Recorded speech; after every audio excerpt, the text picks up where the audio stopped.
ไปดีมื้อนี้จะมาสอนวิธีหมักเนื้อหมูกินหมูแม่นเฮาได้ซอยเตรียมไว้แล้ว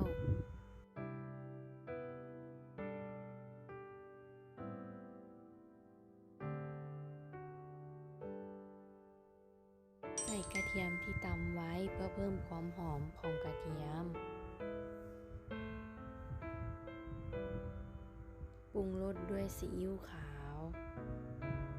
ซอสหอยนางรม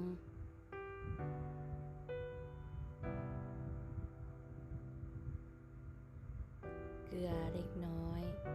ซอสเทอรายากิพริกไทยน้ำมันพืชเพื่อให้หมู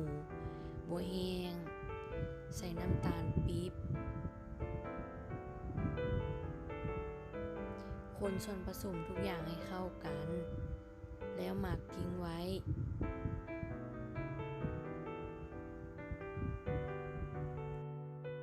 ไม้ที่จะนำมาเสียบต้องแช่น้ำก่อนเสียบหมูที่หมักไว้เสียบไว้ให้จนหมดแล้วก็ใส่ตู้เย็นไว้หมักเข้าไว้แล้วก็นึ่งเข้า